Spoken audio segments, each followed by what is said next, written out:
What's up, y'all? We're here for our weekly romance oracle and tarot message using the Wisdom of Avalon Oracle by Colette Baron Reed and our companion deck, the Psychic for the Tarot Heart by John Holland, which is a great tarot deck that's been designed specifically to address like relational issues. All right, first card out is the Earth Fairy. Physical health, grounding, and foundations. I'm feeling that right now for sure. We are in Taurus season now, so it's like that time of the year where we take the first steps after being charged with energy and inspiration within Aries season.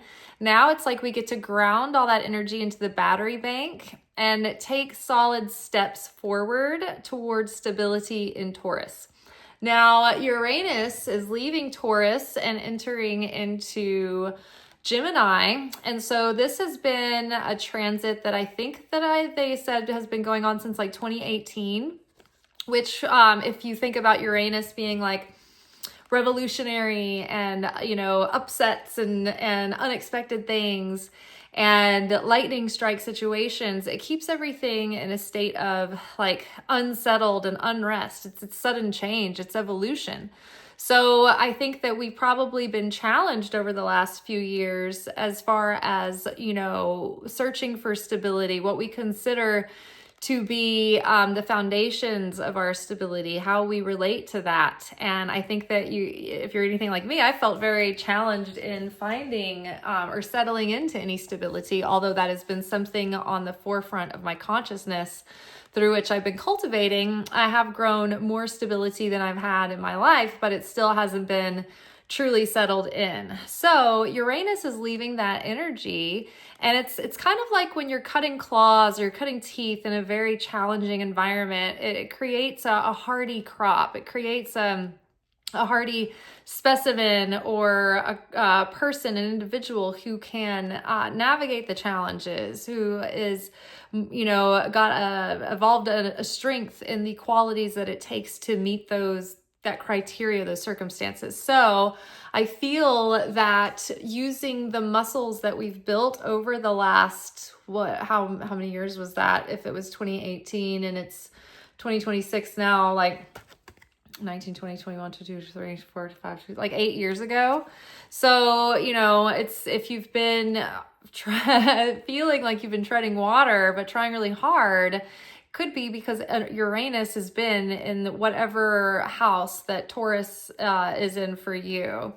So hopefully that means positive change is coming, and using all of our wherewithal to apply to this next cycle, which would really be continuous with the messages we've been getting anyway. So that's cool. I like that. So putting energy into nurturing the self, preparing the soul, the self, the mind, the body, the environment for new things, and setting yourself up for success and foundation.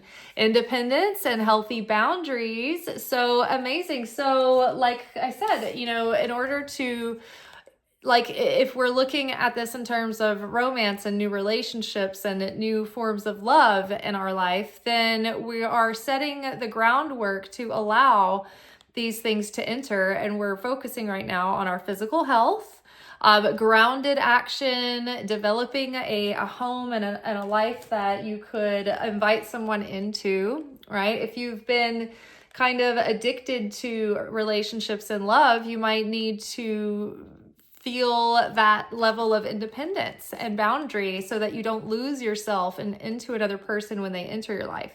If you've been single for a long time now, it might be difficult for you to be pliable and malleable enough to let someone back into your routine. If you've gotten so comfortable in solitude that now it's like, it seems like that's the easier way, it might be time that someone comes into your life, because, you know, when we get to a certain point for too long, we plateau and we need growth.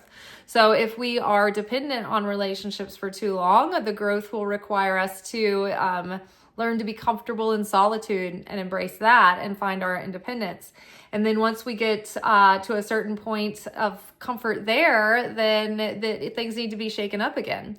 We need to be pushed outside of our comfort zone. And in order to truly know how far we've come, we have to be able to put those skills in action with another person. So I think solidifying our independence and healthy boundaries is part of preparing the foundation to allow someone new to enter into our lives. We have the Queen here, very exciting. So woman, fertility, feminine power, sexuality, and friendships.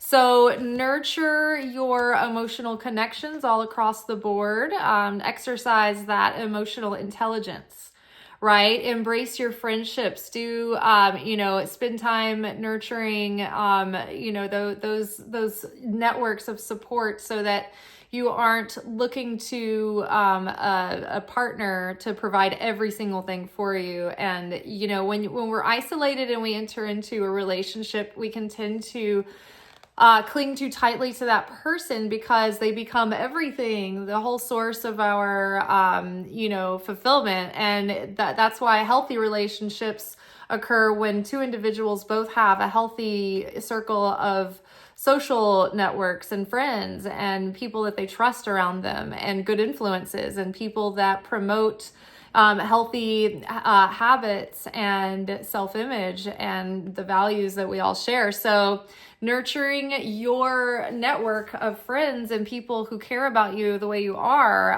only empowers you and lends to your confidence, and it gives you a healthier relationship with your romantic partner because you both have independence away from one another. I think that's really good. Feminine power is also about being able to cultivate a stillness and a quietness within so that they can listen and listen deeply and intently and see how this queen is sitting still and quiet in her throne and she's listening to the music, right? She's able to sit and be still and listen and take in. And we've been around these people that have like this hyperactive energy and they have to fill the silence and they're kind of a nervous wreck, or even if they're kind of charming about it, like they can't. And I know I'm talking through these whole videos, but that's the point. But like when it's time to chill, I can sit, I can enjoy the view, I can look out the window. I'm really like good at sitting in stillness and not being bored and not feeling like I have to fill every void and every silence. And that is a feminine power. It allows the space to get fertile with potential, and it allows someone else to bring something into the conversation without feeling like they didn't have time to get their thoughts in order to communicate or whatever. So I think allowing space, even in between, when you're communicating with someone, allows that distance allows for reflection and introspection and kind of like a crush to develop. It allows for fermentation, so to speak. So I love that. Let's see, woman, fertility, feminine power, sexuality, and friendships. And then this last card I see poking out at me, partnership. Woo! Oh, looks like a bow tie. And let's see. So all of that to say, I think that we're preparing the ground. We're making our personal lives on a microcosmic level stable and secure. We have developed more stable and secure attachment styles and more awareness over our emotional and spiritual patterns. And now we're kind of getting our house in order, taking care of ourselves physically, right? Getting into our good feeling, healthy, attractive selves, making our environment healthy, looking and attractive. If you need to clean or make your space appealing, that's part of you. When someone is considering whether or not they want to partner with you, they're looking at how you live. They're looking at your living space. They're looking at how you handle money. They're looking at, things about you that will become part of their life. So it's like, okay, do their aesthetics and taste in music and taste in, entertainment kind of aligned with you? Do your beliefs align? Like, do you feel the same about each other's space and freedoms and, needs that one another have? And do you respect one another? There's so many things to consider about whether or not you're compatible. But I think some basic entry level red flags or turnoffs start with someone's environment, how well they kind of take care of the needs of their household. Like for me, if I meet someone who's like all behind on taxes and their tags are never renewed, like that might seem shallow on the surface, but when you are living an adult life with someone, those become things that become red flags and problems within the relationship, within the household. So you want someone who just takes care of shit, like they take care of their business.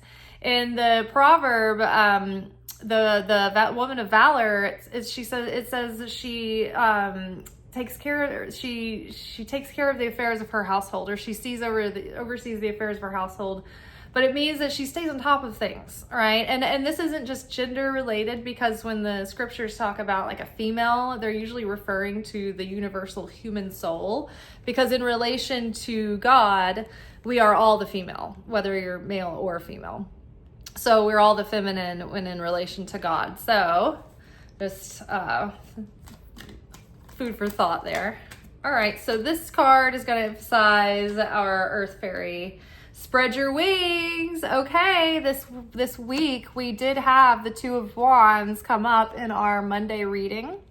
So in a lot of ways, we are ready to expand our horizons. We are ready for new energy to come in, and that includes new partnerships. So I'm excited. So preparing the basics, making sure we have good hygiene, making sure our house is in order, flossing your teeth. So just eliminate all things that would immediately repulse someone that are part of taking good care of your own self. All right, here we go. All right, open up. So 4 of Pentacles. I love this with the independence and healthy boundaries. When we have healthy boundaries, we aren't like closed off, because we have learned how to create the right kind of fencing system. We don't have to lock ourselves off in a fortress afraid to be hurt, because we don't have any kind of other sense of a scale of security, right? When that happens, it's because we haven't really built good trust skills with ourselves or with others. We don't know what that means. And so we need to take our time with people and get to know them over time, and not just immediately give our trust to people only to find out that they were people who maybe were negative and shouldn't be trusted, right? Or people that just weren't in alignment and we trusted them too quick and we opened up too fast, right? So we need a balance with just getting to know people slowly and letting them know more details about us gradually, and letting them into our schedules and literally the hours of our lives gradually. We always want to jump in fast and spend a lot of time with someone right off the bat in the beginning because they're so novel and fun. That's when you need to spread it out, because you're building like this false bond that's built on a lot of excitement chemicals and not the long-term bonding chemicals.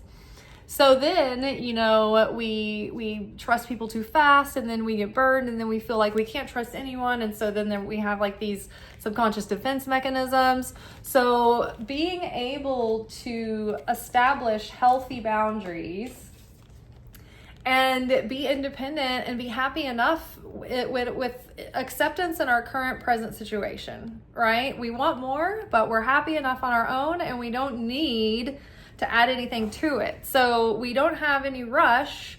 There's no urgency or rush to get to know someone to make it work out. It's like you can let something unfold, get to know someone authentically for who they really are, because you're independent. You're not trying to fill a void in any kind of desperation or rush, right? So you are not needy. You are gradually getting to know someone and appreciating them and slowly opening up, because you're not needy. You have more independence and confidence in setting those boundaries, and knowing that if the boundary setting is a turnoff to someone, then rejection is God's protection. And we know that bringing somebody into your life that's not going to actually make it better, but it's going to make it more dramatic and more tense is it's not even a benefit. So we're at the point now where we're like, okay, I'm an independent cat. Okay. Sometimes I come out from under the furniture. Sometimes I don't, right?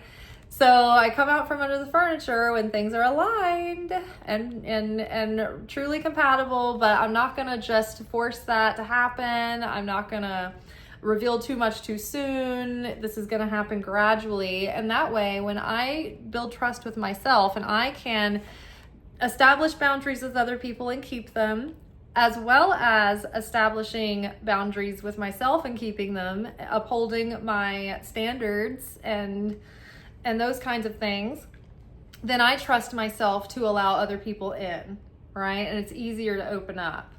But you're doing that opening up with discernment, not just broad sweeping, everybody gets in.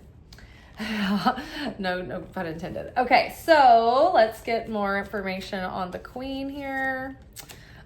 Daydreams and decisions. So making time, I think, to sit in stillness and quiet and really realize, okay, what do I want to receive from a partner, and what do I want to give to a partner? But I think that the sitting in the stillness and in our own kind of confidence and power to remain still and allow what's right to present itself and not chase after, not push, not force, is helping us make conscious, guided decisions about what we want and need versus getting lost in the daydreams and really not clear about what will be a compatible, healthy partner for us. Because it's when we don't know clearly what our values are and what would be compatibility on a really core level with a long-term romantic relationship, when we're not clear on that stuff, then that's when we get caught up in the illusion of the glamour of a charmer that comes in who really has no long-term compatibility, but we get swept up in the moment, right? So in order to overcome this and truly sit within our sovereignty, we've got to slow down and take it in and really listen to our intuition and our guidance, and also be, kind of independent and satisfied within ourselves and with our relationship with the Creator and our friends in this moment. And that way something can come in naturally. And the partnership is oddly enough placed with the Hermit card, which is seek. So I feel like the more that we are comfortable in our own skin, the more we're comfortable in our own company, and the more that we seek that higher union with Source, with Creator, and get clear on that relationship and our relationship to ourselves, then we will exude a certain level of authenticity and stability and confidence and attraction that will send out a very clear signal for whoever is compatible with us.